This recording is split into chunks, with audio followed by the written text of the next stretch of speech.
Challenges तो बहुत सारे उसमें हैं और बड़े इंटरेस्टिंग किस्म का इलेक्शन हुआ है। 14 साल के बाद लेबर ने अपनी डायनामिक पॉलिसी और डायनामिक जो अप्रोच थी उसको दोबारा बहाल किया, बल्कि ज्यादा बहाल किया। और डायनामिक अप्रोच ये थी कि उन्होंने ग्रास रूट कॉन्स्टिट्यूएंसी लेवल, जब उन्होंने देखा कि मुकाबला हमारा होना है, और जब देखा कि इस वक्त महंगाई की वजह से, इस वक्त इकोनॉमिक डिसरप्शन की वजह से, और इस वक्त इमिग्रेशन पॉलिसी जो रवांडा का प्लान निकाला था टोरीज ने, जब ये देखा उन्होंने, और यूक्रेन की सपोर्ट वगैरह जब की, तो उसके बाद उन्होंने अपनी डायनामिक पॉलिसी में ये तब्दीलियां लाना शुरू की। इवन गाजा में शुरू में तो खैर स्टार्मर जो हैं वो सीज फायर के लिए बयान नहीं देना चाहते थे, लेकिन उन्होंने जब देखा कि उनकी कॉन्स्टिट्यूंसी की बहुत सारी सीटें हार जाएंगे, खासतौर पे जहां मुस्लिम पॉपुलेशन है, तो उन्होंने अपना इंस्टांस तब्दील किया और फिर उन्होंने गाजा के सीज फायर को सपोर्ट किया। बल्कि यहाँ तक था कि लेबर पार्टी शुरू में तो एंटी सेमिटिज्म के चार्ज पर अपने बहुत बड़े फाल किस्म के उनके लीडर हैं जो कारबाइन साहब, उनको भी उन्होंने एक्सपेल कर दिया था पार्टी से, हालांकि वो जीत गए।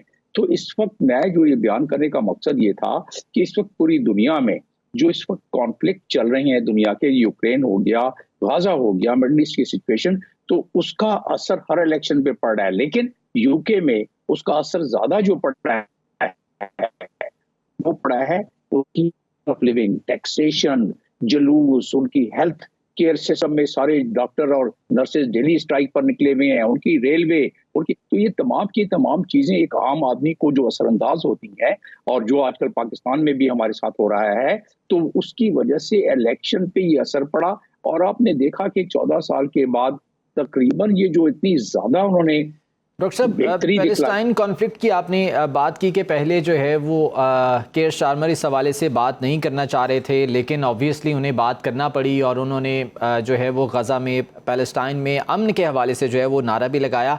अब उनकी गवर्नमेंट है, उनकी पार्टी की गवर्नमेंट है, क्या स्टैंड वो मुमकिन तौर पर ले सकते हैं, या लेंगे भी या नहीं लेंगे? क्या पॉलिसी मुतवक्के तौर पर हो सकती है?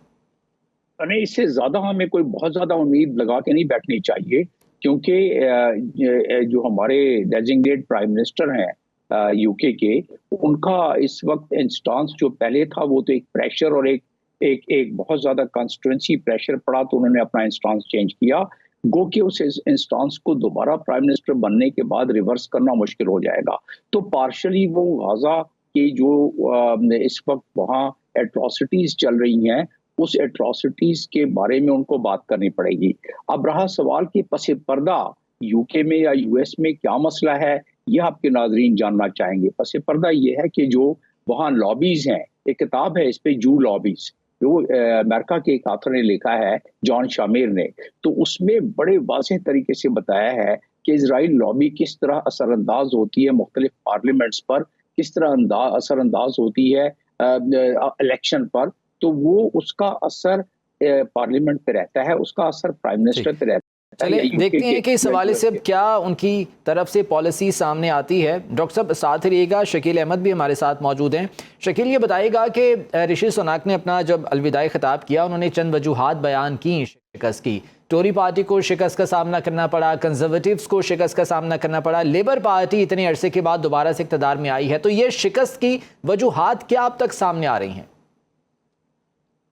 जी बिल्कुल, बहुत शुक्रिया, थैंक यू वेरी मच, आपने मुझे लिया। इसमें जो सबसे बड़ी टोरी पार्टीज के लिए यहाँ पे जो शिकस्त की वजह बनी, माहिरीन के मुताबिक, और टोरी पार्टी खुद भी इस चीज को जानती है, कंजर्वेटिव पार्टी ये जानती है कि उनकी शिकस्त की जो सबसे बड़ी वजह यहाँ इस पूरे यूके के अंदर समझी जाती है, वो मॉर्गेजेस का हाई होना है। यहाँ पे इस वक्त यूके के अंदर लिविंग क्राइसिस जो है वो बहुत ज्यादा है, और उसकी सबसे बड़ी वजह यह है कि यहाँ पे जो हाउसेस के जो मॉर्गेजेस हैं वो बहुत ज्यादा हो चुके हैं। तो इस हवाले से टोरीज पार्टी को जैसा कि समझा जाता है कि ये एक एलीट क्लास की, यहाँ पे जो इंग्लिश वोटर्स हैं उनकी एक पार्टी है।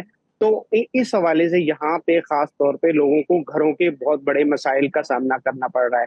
तो ये एक बड़ी वजह यहाँ पे टॉप ऑफ द प्रायोरिटी समझी जाती है। लेकिन इसके साथ साथ यही वजह नहीं है कि मॉर्गेजेस का बढ़ना, बल्कि यहाँ पर जो एक इन्फ्लेशन का एक यहाँ पे जो तूफान आया है, उससे भी महंगाई का जो तूफान आया है, यहाँ पे जो हमारे लोग हैं, यहाँ पे ये जो बरतानवी शहरी हैं, ये उससे भी खासे सख्त परेशान है।